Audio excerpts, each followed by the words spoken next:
அவுது பில்லாஹி மினஷ் ஷைத்தானிர் ரஜீம். பிஸ்மில்லாஹிர் ரஹ்மானிர் ரஹீம். பேஜ் நம்பர் 274, பாடம் 14, உண்மையான நட்பு. பகதாது நகரத்தில் 3 நல்ல மனிதர்கள் இருந்தனர். ஒருவர் வாஹித், மற்றொருவர் வியாபாரி, இன்னொருவர் ஹாஷிமி. இம்மூவரும் ஒருவருக்கொருவர் சுக துக்கங்களில் பங்கு கொள்ளக்கூடிய உயிர் தோழர்களாக இருந்தனர். ஒரு தடவை பெருநாளுக்கு சில நாட்களே இருந்தன. அப்போது வாஹித் பெரும் வறுமையில் இருந்தார். அவரிடம் நல்லா கரெக்டாக கவனிச்சுட்டே வரணும், சரியா? அவரிடம் ஒரு நயா பைசா கூட இருக்கவில்லை. அப்போது அவரது மனைவி, நாம் நமது பழைய கிழிந்த ஆடைகளை தைத்து போட்டு கொள்ளலாம், ஆனால் பிள்ளைகளுக்கு என்ன செய்வது? பெருநாளன்று எல்லா பிள்ளைகளும் புத்தாடை அணிந்திருக்கும் போது நமது பிள்ளைகள் மட்டும் பழைய ஆடைகளை அணிந்து சென்றால் அவர்களின் உள்ளம் என்ன பாடுபடும்? ஆகவே எப்பாடுபட்டாவது அவர்களுக்கு புத்தாடை வாங்க ஏற்பாடு செய்யுங்கள் என்றார் மனைவி. சில நிமிடங்கள் யோசனையில் ஆழ்ந்த வாஹித் தம் வியாபார தோழரை சந்தித்து கடன் வாங்கி வரலாம் என எண்ணி அவரிடம் சென்றார். ஆனால் என்ன நிகழ்ந்தது? வியாபாரி தம் நண்பரை பார்த்தவுடன் அவருடைய நிலையை புரிந்து கொண்டு 1200 திர்ஹங்களை ஒரு பையில் போட்டு வாஹிதிடம் கொடுத்தார். இதை பெற்றுக்கொண்ட வாஹித் மிக்க மகிழ்ச்சியுடன் தன் வீட்டிற்கு சென்று மனைவியிடம் விஷயத்தை கூறினார். அவரும் மிக்க மகிழ்ச்சி அடைந்தார். வாங்கி வந்த பையை இன்னும் திறக்கக்கூட இல்லை. அதற்குள்ளாக கதவு தட்டப்படும் சப்தம் கேட்கிறது. இதனை திறந்து பார்த்தால் வாசலில் ஹாஷிமி என்பவர் நின்று கொண்டிருக்கிறார். ஹாஷிமி நண்பர் நின்று கொண்டிருக்கிறார், 3வது நண்பர். உடனே வாஹித் அவரை உள்ளே வரவழைத்து அமரச் செய்து என்ன செய்தி என்று வினவினார். அதற்கவர், இப்போது எனக்கு அவசரமாக கொஞ்சம் பணம் தேவைப்படுகின்றது என்றார். இதை கேட்ட வாஹித் அவர் மீது மிகவும் வருத்தப்பட்டார். ஆகவே தமது மனைவியிடம், நாம் இந்த பையிலுள்ளதை பாதியாக பிரித்து பாதியை நாம் வைத்துக்கொள்வோம், மறுபாதியை அவரிடம் கொடுத்து விடுவோம் என்றார். அவருடைய மனைவியும் நல்ல பெண்ணாக இருந்தார். அவர் தம் கணவரை பார்த்து, தாங்களோ ஒரு சாதாரண மனிதர், தங்களுக்கே தங்களின் வியாபார தோழர் 1200 திர்ஹங்களை வழங்கினார். ஆனால் இவரோ நபி ஸல்லல்லாஹு அலைஹி வஸல்லம் அவர்களின் குடும்பத்தைச் சேர்ந்தவர், ஹாஷிமி. ஓகேவா? இவருக்கு நாம் பாதியை கொடுத்தால் அது மரியாதையாக இருக்காது. ஆகவே முழு பையையும் அவரிடமே கொடுத்து விடுங்கள் என்றார். ஆகவே வாஹித் பையை திறந்து பார்க்காமலேயே அதை அப்படியே ஹாஷிமி தோழரிடம் கொடுத்து விட்டார். அவர் பையை வாங்கி கொண்டு தமது இல்லம் சென்றார். சிறிது நேரத்தில் அவரின் வீட்டிற்கு வியாபார தோழர் வந்து தாம் வறுமையில் இருப்பதாகவும், யார்கிட்ட இது சொல்ற? அந்த ஹாஷிமிட்ட போறார். வியாபார தோழர் தான் ஃபர்ஸ்ட் வாஹிது கொடுத்தாரு. இந்த வியாபார தோழருக்கு கொஞ்சம் கஷ்டம், அதனால ஹாஷிமிட்ட போறாரு. வறுமையில் இருப்பதாகவும் தமக்கு சிறிது கடன் வேண்டும் எனவும் கேட்டார். உடனே ஹாஷிமி தான் வாங்கி வந்த பையை திறந்து கூட பார்க்காமல் அதை அப்படியே வியாபார தோழரிடம் கொடுத்து விட்டார். அப்போ கொடுத்தவங்களுக்கு திரும்ப வந்துருச்சு. பையை வாங்கி பார்த்த வியாபாரி, இது நான் வாஹிதுக்கு கொடுத்த பையாயிற்றே என மனதில் நினைத்து கொண்டு வாஹிதின் வீட்டுக்கு ஓடோடி சென்று விசாரித்தார். அவர் நடந்த நிகழ்வுகளை விவரித்தார். உண்மையில் வியாபாரியிடம் அந்த சூழ்நிலையில் அந்த பையை தவிர வேறு எதுவும் இருக்கவில்லை. அவர் அனைத்து பணத்தையும் வாஹிதம் கொடுத்துவிட்டு தமது செலவுக்காக ஹாஷிமியிடம் கடன் வாங்கி வரலாம் என நினைத்து வந்தார். ஹாஷிமியும் கடன் கொடுத்தார். வாங்கி பார்த்த பொழுதுதான் இது தான் வாஹிதுக்கு கொடுத்த பை என்று தெரிந்தது. பிறகு வாஹிது தமது சகோதரர் வியாபாரியிடம் கூறினார், நண்பா, நமது மூவருக்குமே பணம் தேவையாக இருந்துள்ளது. ஆகவே இந்த பணத்தை நாம் மூவருமே பிரித்து கொண்டால் மூவரின் தேவைகளும் நிறைவேறிவிடும் என்று கூறினார். அவ்வாறே மூவரும் அப்பணத்தை பங்கு வைத்துக் கொண்டனர். அல்லாஹுடைய நாட்டம் இந்த நிகழ்ச்சி அந்த நண்பர்களின் அண்டை வீட்டாருக்கு தெரிந்துவிட்டது. அவர்கள் இன்னும் பலருக்கு அதை கூறினார்கள். இவ்வாறாக ஊர் முழுக்க இந்த செய்தி பரவி இறுதியாக மன்னர் மாமூர் ரஷீதுடைய அமைச்சர் யஹ்யா பர்மகியிடமும் சென்றுவிட்டது. அவர் அச்செய்தியை கேட்டு மிக்க மகிழ்ச்சி அடைந்தார். அவருக்கு அந்த நண்பர்கள் பிறரது தேவைகளை பூர்த்தி செய்வதற்காக தமது தேவையை பற்றி கவலை கொள்ளாமல் இருந்தது மிகவும் வியப்பை ஏற்படுத்தியது. ஆகவே அவர் வாஹிதை தம்மிடம் அழைத்து வரச் செய்து அவருக்கு 10,000 தீனார்களை அன்பளிப்பாக கொடுத்து, இதில் 2000 தீனார்களை ஹாஷிமிக்கு கொடுக்கும்படியும், இன்னும் 2000 தீனார்களை வியாபார நண்பருக்கு கொடுக்கும்படியும், இன்னும் 2000 தீனார்களை அவர் வைத்துக் கொள்ளும்படியும், மற்றும் 4000 தீனார்களை வாஹித் தன் மனைவிக்கு கொடுக்கும்படியும் கூறினார். ஏனென்றால் அவர்கள் அனைவரையும் காட்டிலும் அவரே பெரிய வள்ளலாக இருந்தார். அன்பு மாணவிகளே, இந்த 3 நண்பர்களும் எந்த அளவுக்கு மனித நேயத்துடன் இருக்கிறார்கள் பார்த்தீர்களா? அவர்கள் ஒவ்வொருவரும் தமது தேவையை தள்ளி வைத்துவிட்டு அடுத்தவர்களின் தேவைக்கு முன்னுரிமை வழங்கினார்கள். அவர்களை போன்றே நாமும் நமது தேவைகளை தள்ளி வைத்துவிட்டு பிறரின் தேவைகளுக்கு முன்னுரிமை வழங்க வேண்டும். சுப்ஹானல்லாஹ். அற்புதமான ஒரு உண்மையான நட்புக்கான ஒரு எடுத்துக்காட்டு.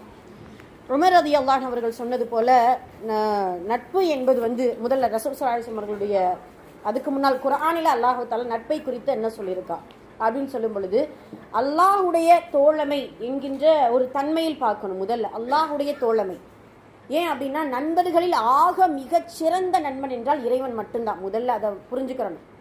ஏன் அப்படின்னு சொன்னா, மனிதர்கள் எவ்வளவு நண்பர்களாக இருந்தாலும் நம்மளுடைய தேவைகளையோ நம்மளுடைய கவலைகள் கஷ்டங்களையோ ஓர் அளவு தான் என்ன செய்ய முடியும், அவர்களால் உதவி செய்ய முடியும். ஆனால் முதல்ல இறைவனை தோழமை கொண்டால் மட்டும்தான் அவனுடைய உதவியும் அல்ஹம்துலில்லாஹ் அவனுடைய உதவியும் அல்லாஹுடைய நெருக்கமும் நமக்கு கிடைக்கும். சுப்ஹானல்லாஹ். அதனால தான் அல்லாஹு தஆலா தன்னுடைய தோழராக யாரை தேர்ந்தெடுத்து கொண்டான்? இப்ராஹிம் அலைஹிஸ்ஸலாம் ஹலீலுல்லா என்கின்ற ஒரு அற்புதமான ஒரு மனிதரை தோழராக தேர்ந்தெடுத்து கொண்டான்.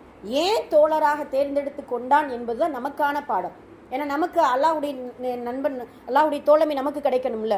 ஏன் எதனால அப்படின்னு சொல்லும்போது, இப்ராஹிம் அலைஹிஸ்ஸலாம் அவர்கள் ஒவ்வொரு சோதனையின் பொழுதும் அவர்கள் சொல்லக்கூடிய ஒரே வார்த்தை, யா அல்லாஹ் சல்லம் தூ, நான் கட்டுப்படுகிறேன், உனக்கு நான் அடிபடிஞ்சிடுறேன், நீ என்ன சொன்னாலும் யா அல்லாஹ் நான் பொருந்திக் கொள்கிறேன், நான் அதை செயல்படுத்துகிறேன் அப்படின்னு சொல்லக்கூடிய அந்த சல்லம் தூ என்கின்ற வார்த்தை தான் அல்லாஹு தஆலா அவனுடைய தோழமை இப்ராஹிம் அலைஹிஸ்ஸலாம் அவர்களுக்கு கிடைத்தது அப்படிங்கிறத நம்ம பார்க்கிறோம். அதே போல இன்னொரு விஷயத்தை நம்ம புரிஞ்சுக்கிறணும். இப்ராஹிம் நபி அல்லாஹை தேர்ந்தெடுக்கிறதுக்கு முதலையே அல்லாஹ் இப்ராஹிம் நபியை நண்பனா தேர்ந்தெடுத்து கொண்டார். அதுதானே உண்மை. அல்லாஹ் தான் இப்ராஹிம் நபி நண்பனா தேர்ந்தெடுத்து கொண்டார். ஏன்? ஒரே வார்த்தை இதுதான், சோதனையின் போது அல்லாஹ் நாடுனதுனால தான். அதனால தான் இமாம் கஸ்ஸாலி சொல்லுவாங்க, அடிக்கடி சொல்லக்கூடிய வார்த்தை தான், நண்பனின் அடி வலிக்காது அப்படின்னு சொல்லுவாங்க. நண்பனின் அடி வலிக்காது. அதே போல தான் அல்லாஹ் என்கின்ற அந்த தோழமை நமக்கு கிடைக்கணும் அப்படின்னு சொல்லும் பொழுது, இறைவன் கொடுக்கக்கூடிய சோதனை கஷ்டங்கள் கவலைகள் எல்லாம் நாம் பொறுமையோடு இருந்து அவன் பக்கமே மீளும் பொழுது அல்லாஹுடைய தோழமை நமக்கு கிடைக்கும். அதே போல அல்லாஹுடைய தூதர் முஹம்மது நபி ஸல்லல்லாஹு அலைஹி வஸல்லம் அவர்களும் அவர்களுடைய தோழர்களும் சுப்ஹானல்லாஹ் உலகத்திற்கு மிக அற்புதமான எடுத்துக்காட்டு. முஹம்மது நபி ஸல்லல்லாஹு அலைஹி வஸல்லம் அவர்களும் அவர்களுடைய சஹாக்கள் தோழர்களும் தான். அஸ்ஹாபு சுஃபா என்கின்ற திண்ணை தோழர்களும் சரி, சஹாபிகள் என்று சொல்லக்கூடிய அஸ்ஹாபுகள் என்று சொல்லக்கூடிய ஒட்டுமொத்த தோழர்களும் சரி, தோழமைக்கு அற்புதமான எடுத்துக்காட்டு. அதுல ரொம்ப முக்கியமா அபூபக்கர், உமர் ரலியல்லாஹு அன்ஹு, வலது பக்கம் அபூபக்கர் இடது பக்கம் உமர் என்று சொல்லி எப்பொழுதுமே தோழமையோடு இருக்கக்கூடிய அற்புதமான ஒரு காட்சியை நம்ம சிந்திக்கும் பொழுது நமக்கு அந்த தோழமையிலிருந்து நிறைய படிப்பினைகள் இருக்கும். அஹ்மத் இப்னு ஹம்பல் ரஹ்மத்துல்லாஹி அவர்கள் அழகா சொல்லுவாங்க, இந்த தோழர்கள் நட்பு என்று சொல்லும் பொழுது 3 வகையாக பிரிக்கிறாங்க. ஒன்று உணவை போன்ற நட்பு, இரண்டாவது மருந்தை போன்ற நட்பு, மூன்றாவது நோயை போன்ற நட்பு. இது எல்லாருக்குமே இதுக்கு முன்னாடி நம்ம சொல்லியிருக்கோம். என்ன உணவை போன்ற நட்பு என்றால், உணவு இல்லாமல் இந்த உலகத்தில் வாழவே முடியாது. அதே போலத்தான் அல்லாஹுடைய தூதரும் அபூபக்கரும் உணவை போன்ற நட்புகள். சுப்ஹானல்லாஹ். அவர்கள் இல்லாமல் இவர்கள் இல்லை, இவர்கள் இல்லாமல் அவர்கள் இல்லை, எப்பொழுதுமே ஒற்றுமையோடு இருக்கக்கூடிய நட்பு. இதே போன்றுதான் சில நாம் பழகி கொண்டிருக்கக்கூடிய நட்புகளில் உணவை போன்ற நட்புகள் நம்ம இருக்கும்போது நம்முடைய வாழ்க்கை முழுக்க அது பயன்படும். அதனால தான் உமர் ரலியல்லாஹு அவர்கள் அழகா சொல்லுவாங்க, நல்ல நண்பனை நீ சரியான முறையில் தேர்ந்தெடுத்துக்கிட்ட அப்படின்னா உனது மார்க்கம் சீர்படும். அது மட்டுமல்ல, நல்ல நண்பன் எப்போ நல்ல நட்பு அப்படிங்கிறது எப்போ வெளிப்படும் அப்படின்னு சொல்லும் பொழுது, பயணத்திலும் கொடுக்கல் வாங்கலிலும் தான் நல்ல நட்பு வெளிப்படும். ஒரு பயணத்தில் இருக்கக்கூடிய அந்த நேரத்தில் எந்த நண்பன் நமக்கு உதவி செய்கின்றானோ, ஏன்னா அந்த பயணம்ங்கிறது நம்ம இப்போ நினைக்கிற பயணம் இல்லை. அப்போல்லாம் பார்த்தீங்கன்னா வெகு தூரம், அது உணவு உடை இருப்பிடம் எல்லாத்தையும் பங்கு கொடுக்கக்கூடிய அளவுக்கு இது கொடுக்கல் வாங்கல் பொழுதும் கூட நட்புகள் நமக்கு என்ன உண்மையான நட்பு நமக்கு தெரிய வரும். சில பேர் என்ன செய்வாங்க, தேவைக்காக அப்படிங்கிற மாதிரியான ஒரு பழக்கம் இருக்கும். எல்லாம் பாதுகாக்கணும். சரி, அப்போ உணவை போன்ற நட்புகள் நம்மளுடைய வாழ்க்கையில எடுத்துக்கொள்ள வேண்டும் அப்படிங்கிறத சொல்றாங்க. அடுத்து மருந்தை போன்ற நட்பு. மருந்து ஆமா மருந்துங்கிறது அப்பப்ப தேவைக்காக அப்படிங்கிற மாதிரியான சில நட்புறவுகள் இருந்து கொண்டு தான் இருக்கிறாங்க. எதுக்காக? நம்மளுடைய நமக்கு தேவை வரும் பொழுது அவங்க என்ன செய்வாங்க, நம்மளை மருந்தை போல உபயோகப்படுத்திக்கிடுவாங்க. மற்ற நேரம் நம்மளை கண்டுக்கிறதே கிடையாது. இது மருந்தை போன்ற நட்பு. அதே போல மூணாவது பார்த்தீங்கன்னா, ஆமாம் நல்லா பாருங்க, மூன்றாவது நோயை போன்ற நட்பு. இந்த நட்பு தான் கூடாத மோசமான ஒரு நட்பு. நோய் வந்தால் நமக்கு எப்படி உடல் ரீதியாக உள்ள ரீதியாக பாதிப்பு ஏற்படுமோ அதே போல் நோயை போன்ற நட்புகள் நமக்கு கூடாது அப்படிங்கிறத நமக்கு தெரிஞ்சுக்கிறோம். இந்த நோயை போன்ற நட்பு அப்படிங்கிறதுல என்ன விரிவாக்கம் அப்படின்னு பார்க்கும்போது அப்போ தான் அஹ்மது இப்னு ஹம்பல் ரஹ்மத்துல்லாஹி அவர்கள் இதை பற்றி சொல்லுவாங்க. என்னென்னா, இப்படிப்பட்ட தன்மையுடையவர்களை நட்பு கொள்ளாதீர்கள். ஒன்று, பொய் பேசுகிறவனை தோழமை கொள்ளாதே. ரெண்டாவது, கஞ்சனாக இருப்பவனை தோழமை கொள்ளாதே. மூன்றாவது, கோழையாக இருப்பவனை தோழமை கொள்ளாதே. நாலாவது, அஹ்மக் முட்டாளாக இருப்பவனை தோழமை கொள்ளாதே. ஐந்தாவது, பாவியாக அதிகமாக பாவம் செய்யக்கூடியவனை தோழமை கொள்ளாதே. இந்த 5 விதமான தோழமை நம்மளுடைய வாழ்க்கையில் இம்மையிலையும் நமக்கு பாதிக்கும், மறுமையிலையும் நமக்கு பாதிக்கும். இவர்கள் தான் நோயை போன்ற தோழமை நட்பு அப்படிங்கிறத நம்ம பார்க்குறோம். அதனால் உணவை போன்ற நட்பு உள்ளவர்களாக நம்ம இன்ஷா அல்லாஹ் இருக்க வேண்டும். நாமளும் சரி, நம்மளிடத்தில் பழகக்கூடியவர்களும் சரி, இன்ஷா அல்லாஹ் இப்படி நம்மளுடைய தோழமை இருந்தால் அது சிறப்பாக இருக்கும் அப்படிங்கிறத நம்ம முதல்ல புரிஞ்சுக்கிறோம். அதே போல் இந்த ஹதீஸ், இந்த வரலாறுல சொல்லப்பட்டது என்ன அப்படின்னு சொன்னால், ஒருவருக்கொருவர் புரிந்து கொள்வது, விட்டு கொடுக்கும் தன்மை, உதவக்கூடிய மனப்பான்மை. ஏன்னா அல்லாஹுடைய தூதர் மதீனாவுக்கு போன உடனே அவங்க செஞ்ச முதல் காரியம் என்ன தெரியுமா? தோழமைதான், சகோதரத்துவம், தோழமை கொள்வது தான் ரசூல் ஸல்லல்லாஹு அலைஹி வஸல்லம் அவர்கள் நடைமுறைப்படுத்தினாங்க. வேற எதுவுமே இபாதத் செய்யுங்க, வேற ஏதாவது இது பண்ணுங்க அப்படிங்கிறது சொல்லலை. தோழமையை தான் ரசூல் ஸல்லல்லாஹு அலைஹி வஸல்லம் அவர்கள் சொன்னாங்க. ஏன் அப்படின்னு சொல்லும் பொழுதுதான், அந்த தோழமையில் கொடுக்கப்படும் பொழுதுதான் அவங்களுடைய பொருளாதாரத்தை பாதி கொடுத்தாங்க, அவங்களுக்கு அதிகமாக உதவி செஞ்சாங்க, வியாபாரத்துக்கு உதவி செஞ்சாங்க, இப்படிங்கிறத நம்ம பார்க்குறோம். அதனால இந்த 3 பேருடைய தன்னுடைய தேவைகளை விட தன்னுடைய நண்பர்களுடைய தேவைக்கு முன்னுரிமை கொடுக்கும் பொழுது அல்லாஹ் தஆலா அந்த நட்பை இம்மையில மட்டுமல்ல மறுமையிலையும் நமக்கு பயனுள்ளதாக ஆக்குவான். ரசூல் ஸல்லல்லாஹு அலைஹி வஸல்லம் சொல்லியிருக்காங்க இல்லையா, ஒரு நண்பன் சொர்க்கத்துக்குள்ளே போனதுக்கப்புறம் மற்றொரு நண்பன் தன்னோடு இருந்த ஒரு உண்மையான நண்பனை தேடிக்கொண்டு இருப்பான். அப்போ தேடும் பொழுது அல்லாஹ் தஆலா கேட்பான் அந்த நண்பன் இடத்துல, நீ சொர்க்கத்தில் சந்தோஷமா இருக்கியா? நான் சந்தோஷமா இருக்கிறேன் யா அல்லாஹ், ஆனாலும் ஒரே ஒரு குறைதான், என்னோடு இருந்த, என்னோடு பயின்ற, என்னோடு தொழுத, என்னோடு இபாதத் செய்த என்னுடைய நண்பன் இப்போ என்னோட சொர்க்கத்தில் இல்லை, எனக்கு நண்பன் வேணும். அப்போ ஏன்னா சொர்க்கவாசியுடைய எல்லா தேவைகளையும் அல்லாஹ் நிறைவேற்றுவோம். இப்போ உடனே நண்பன் நரகத்தில் இருக்கக்கூடிய அந்த நண்பனை அல்லாஹ் ரஹமத்தை கொண்டு மன்னித்து சொர்க்கத்துக்குள்ளே அழைச்சி செய்யக்கூடிய பாக்கியத்தை அல்லாஹ் கொடுக்குறா அப்படிங்கிறத நம்ம பார்க்குறோம். அதனால இன்ஷா அல்லாஹ் இந்த நட்பு என்பது துன்யாவில் மட்டும் முடிய போகிறது அல்ல, ஆகிரா வரைக்கும் தொடரும். அதே போல் அல்லாஹ்வுடைய அர்ஷில் நிழல் கிடைக்கக்கூடிய ஒருவரில் 7 இவரும் ஒருவர்கள். 2 பேர் இறைவனுக்காக நேசித்து, 2 பேர் இறைவனுக்காக பிரிந்த நண்பர்கள். இறைவனுக்காக பிரிந்த நண்பர்கள்னா எப்படி நீங்க யோசிக்கிறீங்க சொல்லுங்க பார்ப்போம்.